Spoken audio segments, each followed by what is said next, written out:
Today is a tragic day for humanity, for the people of Iraq, for the people of the United States, and for the United Nations as an institution. It is also a tragic day for the future of our planet and for the children, 30,000 of whom in the Third World will starve to death today while we spend billions to wage this war, and 25% of whom live in poverty in our own country because we apparently lack the funds to provide them a minimal standard of living. I fear very much that what we said yesterday is that war and the enormous destructive power of our armed forces is our preferred manner for dealing with the very complicated and terrible crises in the Middle East. I fear that someday we will regret that decision and that we are in fact laying the groundwork for more and more wars in that region in years to come. Mr. Speaker, it is incumbent upon us to do everything in our power now that the war has started to prevent unnecessary bloodshed and to support our troops in the most basic way by bringing them home alive and well. I urge my fellow members to ask the President to stop the bombing immediately and request that the Secretary General of the United Nations go to Iraq to begin immediate negotiations for the withdrawal of Iraq from Kuwait and the cessation of the war. Let us do everything in our power to stop unnecessary bloodshed. Thank you. This is a very difficult vote. This is probably the hardest decision I've ever had to make. Any vote that might lead to war should be hard, but I cast it with conviction. Mr. Speaker, in the brief time I have, let me give you 5 reasons why I'm opposed to giving the President a blank check to launch a unilateral invasion and occupation of Iraq, and why I will vote against this resolution. 1, I have not heard any estimates of how many young American men and women might die in such a war, or how many tens of thousands of women and children in Iraq might also be killed. As a caring nation, we should do everything we can to prevent the horrible suffering that a war will cause. War must be the last recourse in international relations, not the first. 2nd, I am deeply concerned about the precedent that a unilateral invasion of Iraq could establish in terms of international law and the role of the United Nations. If President Bush believes that the U.S. can go to war at any time against any nation, what moral or legal obligation could our government raise if another country chose to do the same thing? 3rd, the United States is now involved in a very difficult war against international terrorism, as we learned tragically on September 11th. We are opposed by Osama bin Laden and religious fanatics who are prepared to engage in a kind of warfare that we have never experienced before. I agree with Brent Scowcroft, Republican former National Security Advisor for President George Bush Sr., who stated, and I quote, "An attack on Iraq at this time would seriously jeopardize, if not destroy, the global counterterrorist campaign we have undertaken," end quote.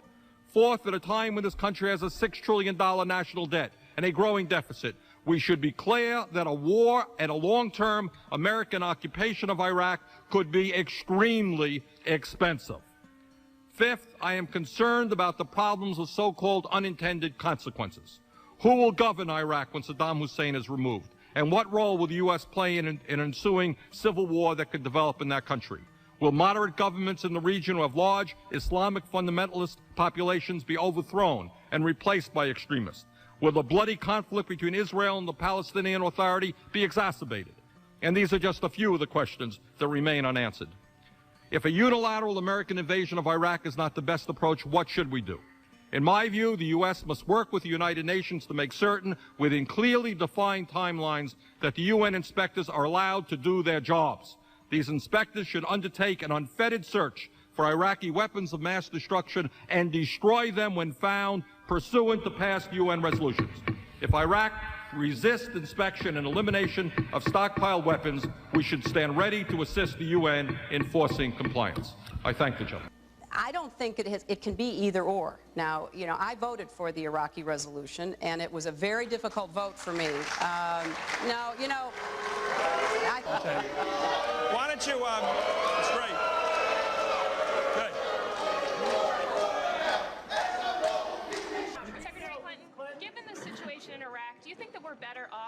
without Saddam Hussein in power? Look, I know that there have been a lot of questions about Iraq posed to candidates over the last weeks. I've made it very clear that I made a mistake, plain and simple. And I have written about it in my book. I've talked about it in the past. And, you know, what we now see is a very different and very dangerous situation. The United States is doing what it can, but ultimately this has to be a struggle that the Iraqi government and the Iraqi people are determined to win for themselves. Let me ask you this about some domestic issues in New York State. This state's always the sort of the social beginnings of so much of this country. People come here, a lot of immigrants. The New York Times recently began posting the celebrations of gay unions. Not just straight people getting married, but gay people who want to announce their unions. Do you think New York State should recognize gay marriage? No. No. Okay. Would you, let's talk about it. I believe that marriage is not just a bond, but a sacred bond between a man and a woman. I want someone who is qualified, and I feel like when you're talking about, if I look at all the other candidates, right, someone who is for rights across the board, equal rights for women, equal rights for every ethnicity, equal rights for everyone, it is the only person I can look at is you. Thank you. Thank you, Ellen. Well, you know. Is there any shocking doubt? The same people that would vote to cut defense $177 billion, the same ones that would put homos in the military, the same ones that would not fund BRAC, the same ones that would not clear up. No, I will not. Sit down, you socialist. Mr. Chairman. Mr. Chairman. The gentleman yield. The committee will the ludicrousy of this, even the to committee appeal will be in order, and the gentleman will suspend. The gentleman from Vermont. I wonder if I could question the gentleman from California. I am rising in support of the amendment. The chair is in charge. The chair is speaking. The gentleman from Vermont has been recognized for a period of 5 minutes, and you may now proceed. I thank the chairman very much and would like the opportunity, if the gentleman from California would respond, just to ask him a brief question, if I might.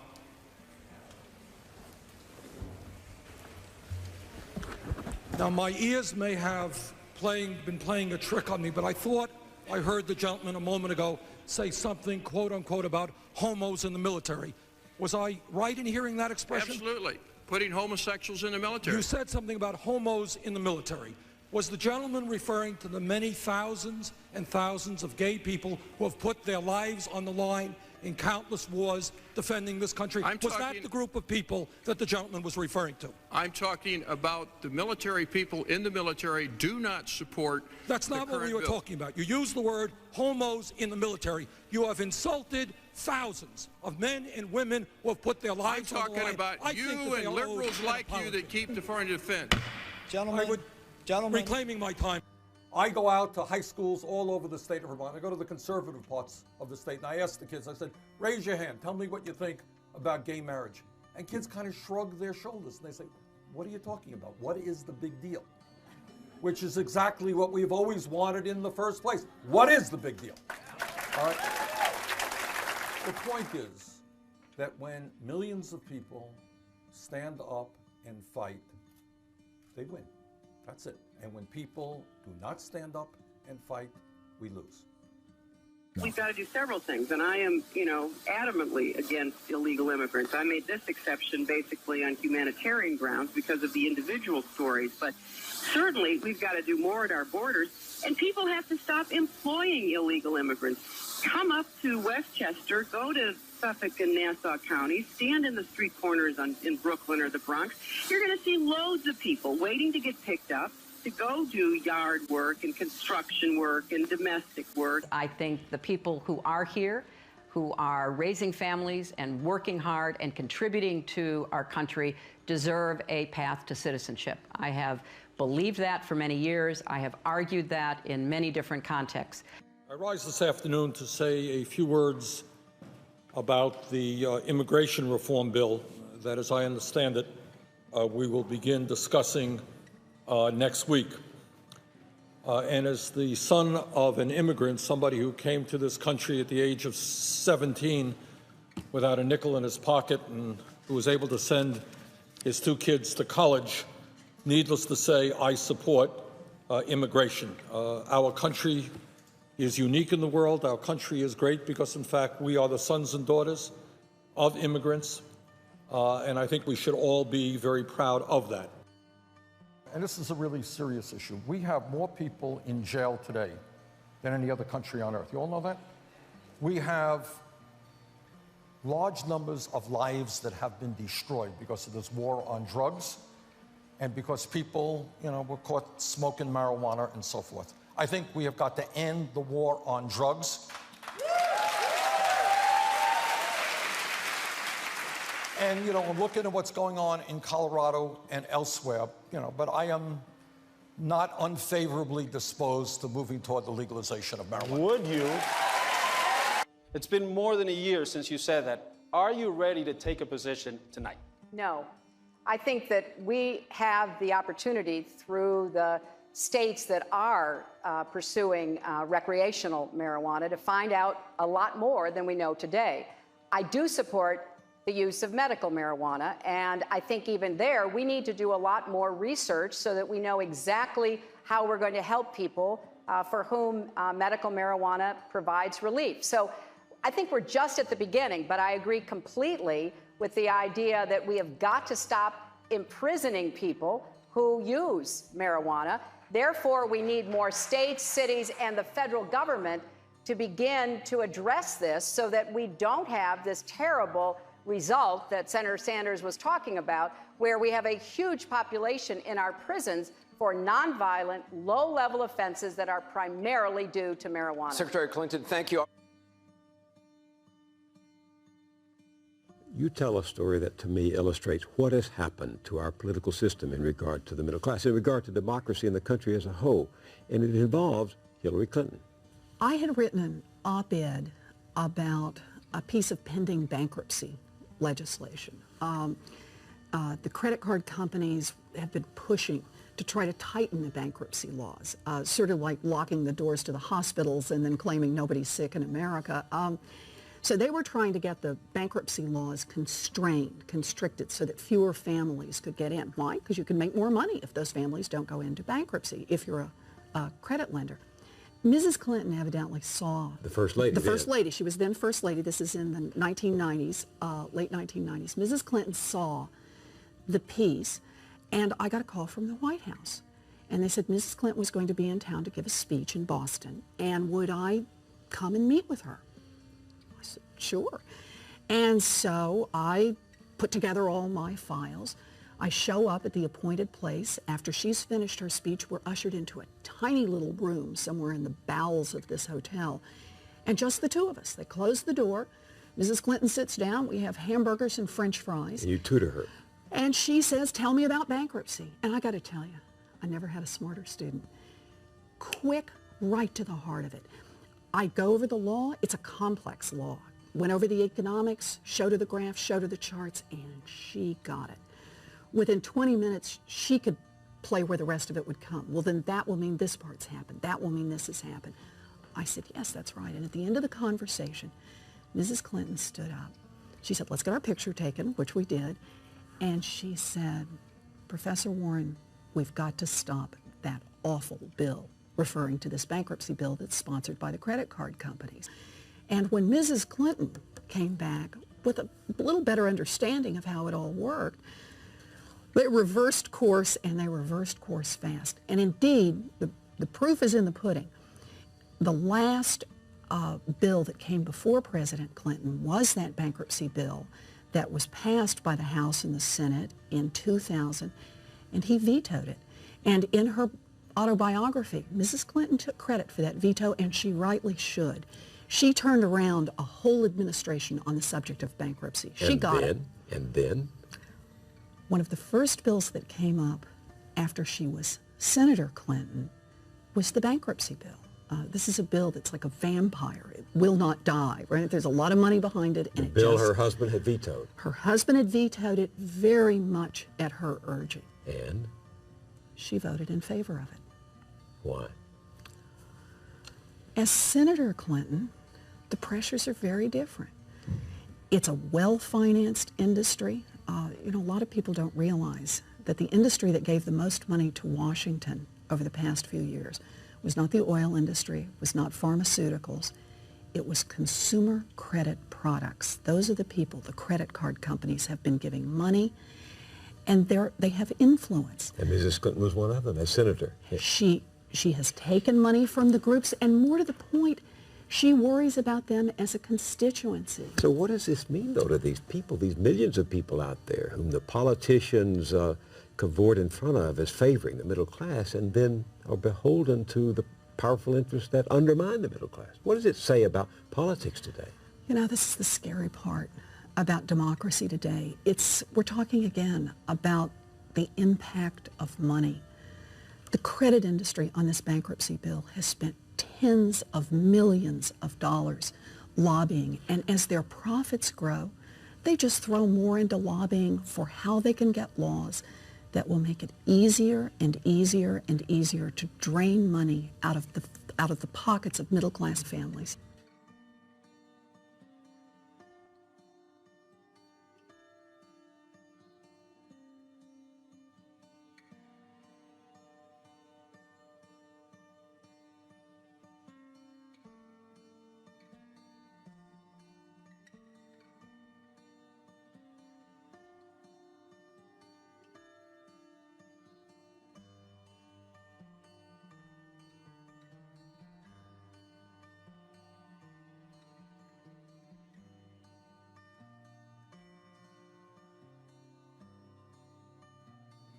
When this country was founded, only white male property owners over age 21 could vote, but people fought to change that, and we became a more inclusive democracy.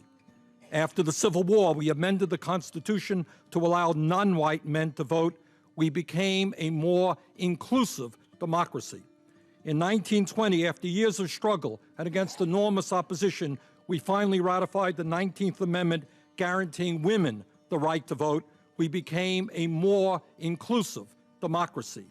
In 1965, under the leadership of Martin Luther King Jr. and other great heroes, the civil rights movement finally succeeded in outlawing racism at the ballot box, and LBJ signed the Voting Rights Act. We became a more inclusive democracy. 1 year after that, the Supreme Court ruled that the poll tax was unconstitutional, that people could not be denied the right to vote because they were low income. We became a more inclusive democracy. In 1971, young people throughout the country were saying, we're being drafted to go to Vietnam and get killed, but we're 18 and we don't have the right to vote. We passed the constitutional amendment. The voting age was lowered to 18. We became a more inclusive democracy. Mr. Chairman, the democratic foundations of our country and this movement toward a more inclusive democracy are now facing the most severe attacks, both economically and politically, that we have seen in the modern history of the United States. Tragically, and I say these words advisedly, we are well on our way to seeing our great country move toward an oligarchic form of government where virtually all economic and political power rests with a handful of very wealthy families.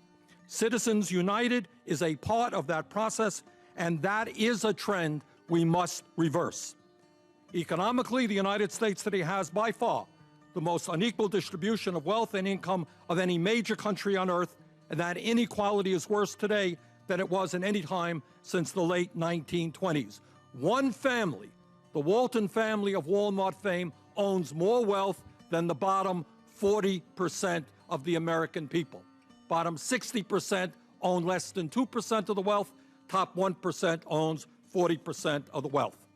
Now, that is what is going on economically in this country. A handful of billionaires own a significant part of the wealth of America and have enormous control over our economy. What the Supreme Court did in Citizens United is say to these same billionaires, you own and control the economy, you own Wall Street, you own the coal companies, you own the oil companies. Now, for a very small percentage of your wealth, we're going to give you the opportunity to own the United States government. That is the essence of what Citizens United is all about, and that is why it must be overturned.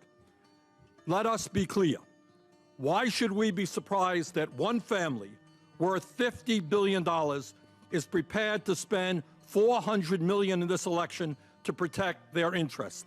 That is a small investment for them and a good investment. But it is not just the Koch brothers. Mr. Chairman, there are at least 23 billionaire families who have contributed a minimum of $250,000 each into the political process up to now during this campaign. And my guess is that number is really much greater because many of these contributions are made in secret. In other words, not content to own our economy, the 1% want to own our government as well. The constitutional amendment that Congressman Ted Deutsch and I have introduced states the following.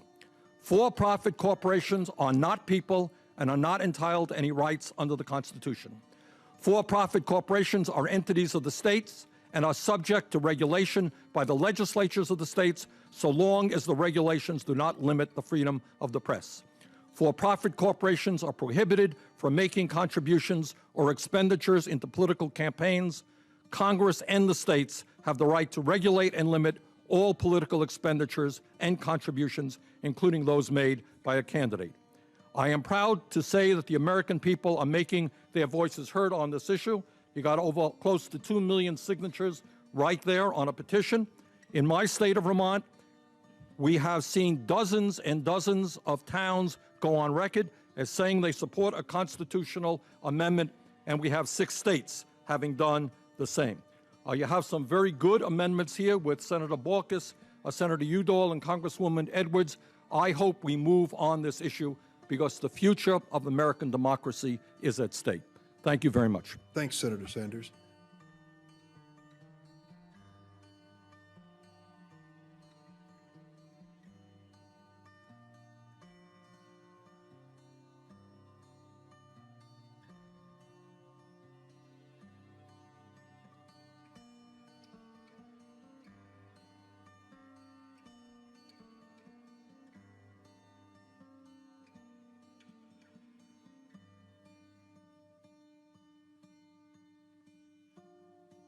Well, I think that the laws that were passed, again, post 9/11, gave very broad authority. And that authority was passed by the Congress, and it was endorsed by executives in 2 administrations, both Bush and Obama.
Mayor Bernard Sanders of Burlington, Vermont, how does a socialist like yourself keep winning elections in a country we generally consider that has a 2-party system?